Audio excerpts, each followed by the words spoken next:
आदरणीय शिक्षकगण, प्यारे विद्यार्थियों, सभी को मेरा नमस्कार। मैं विकास कुमार आपको अंतर्राष्ट्रीय योगा दिवस की हार्दिक शुभकामनाएं देना चाहता हूं और इस अवसर पर मैंने भी एक छोटी सी स्पीच आपके लिए तैयार की है। उम्मीद है कि जो मैं स्पीच आपको चंद मिनटों के लिए दूंगा उसे आप समझेंगे और मुझे विश्वास रहेगा कि आप लोग भी योगा दिवस को आज की तरह हर साल मनाएंगे और योग में जितने भी विधि विधान होते हैं उनमें कम से कम आप लोग भी अपने जीवन में इनको उपयोग करेंगे, इनके महत्व को प्राथमिकता देंगे और इनका प्रचार प्रसार करेंगे। तो मैं आपको बताना चाहता हूँ कि जो योग होते हैं उसको सामान्य तरीके से आप कसरत भी कह सकते हो। और ये जो योग होता है एक नया नाम उभर के सामने आया है हमारे। इसको संस्कृत भाषा में अगर बात करें तो ये आसन, जो कि आप भी जानते होंगे, किताबों में पढ़ा होगा, आसन के नाम से इसको जाना जाता है। प्राचीन समय की अगर बात करें तो 5000 सालों से अधिक समय से पहले भी योग का प्रचलन हमारे देश के अलावा क्या संपूर्ण विश्व में रहा है।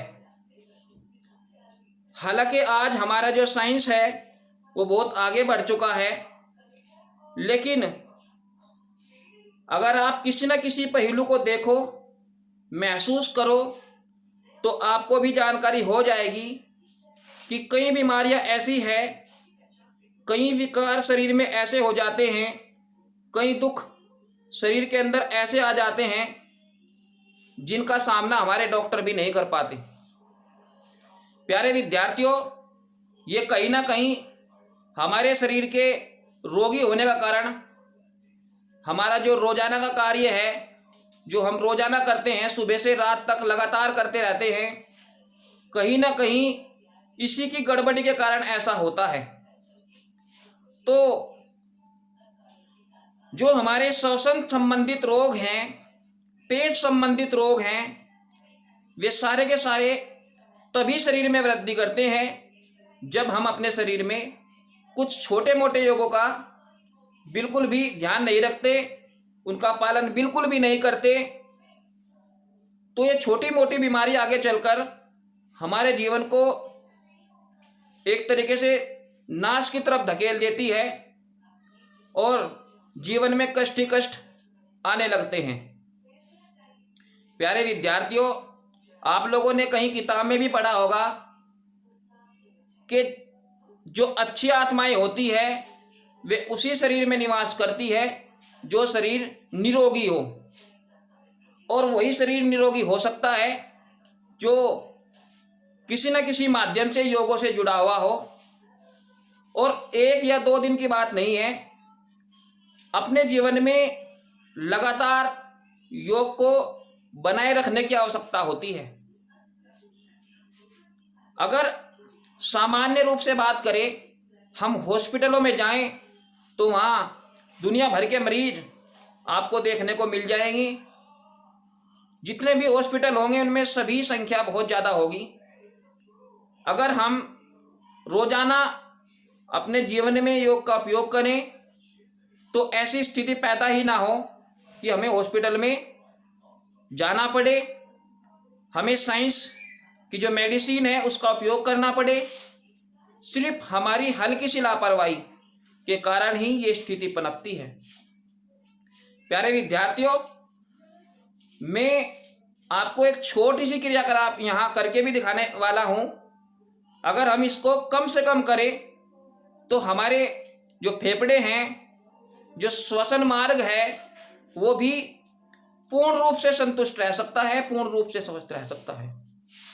और अगर हमारे कम से कम 2 तंत्र सही हों, पाचन तंत्र और श्वसन तंत्र, तो हम कई बीमारियों से दूर रह सकते हैं। यदि हम अपने जीवन में बहुत बिजी रहते हैं, बहुत व्यस्त रहते हैं और आपको इस बात की फुर्सत नहीं है कि हम योग कर सके। आपके पास इतना समय नहीं है कि हम इस ओर ध्यान दे सकें। तो कम से कम इतना तो कर ही सकते हैं, सुबह उठकर सभी कार्य से पूर्ण होकर और एकांत स्थान पर खड़े होकर अपनी एक नाक को बंद करके एक से सांस लीजिए इस तरीके से और दूसरी से छोड़िए। यकीनन विद्यार्थियों, मात्र ऐसा करने से ही हमारे फेफड़ों में जो दूषित छोटे छोटे अवयव हैं निश्चित रूप से वे बाहर आ जाएंगे और हमें फेफड़ों संबंधित, श्वसन तंत्र संबंधित कोई भी छोटी मोटी बीमारियां भी अपने आप में जकड़ नहीं सकेगी।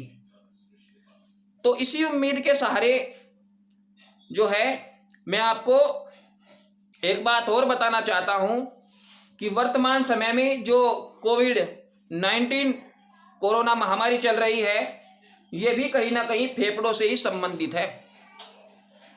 तो ऐसे लोग जो फेफड़ों से पहले से ही दुखी हो, पहले से ही परेशान हो, पहले से किसी छोटी मोटी सी बीमारी से जूझ रहे हो, तो ऐसी बीमारी लगने में जरा भी दिक्कत नहीं होगी बीमारी को, वो तुरंत आपके शरीर को जकड़ सकती है। तो ये जो 19 है, कोविड-19 है, ये भी हमारे फेफड़ों को ही प्रभावित करता है। और सबसे इम्पोर्टेंट बात यह है कि हमारा जो साइंसेस है उसके यहाँ भी फेफड़ों का ट्रीटमेंट इसकी गहनता से नहीं किया जा सकता जितनी गहनता से हम अपने जीवन में रोजाना योग को उतार कर सकते हैं। तो मैं आपका अधिक समय नहीं लूँगा, इसी के साथ अपनी वाणी को विराम देता हूँ कि आप लोग कम से कम एक योगा को अपने जीवन में नियमित रूप से लाइए और उसका नियमित रूप से उपयोग करके देखिए। निश्चित रूप से आपको इसका फायदा होगा, क्योंकि अगर हमारा शरीर निरोगी रहेगा, ठीक रहेगा, तो हम मानसिक तनाव से दूर रहेंगे, जितनी भी विकृतियां हैं उनसे दूर रहेंगे, जितनी भी बीमारियां हैं उनसे दूर रहेंगे।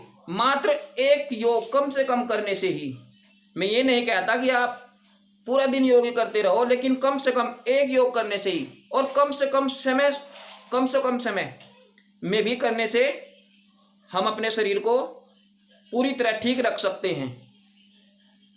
तो इसी बात को मैं यही विराम देता हूँ। धन्यवाद।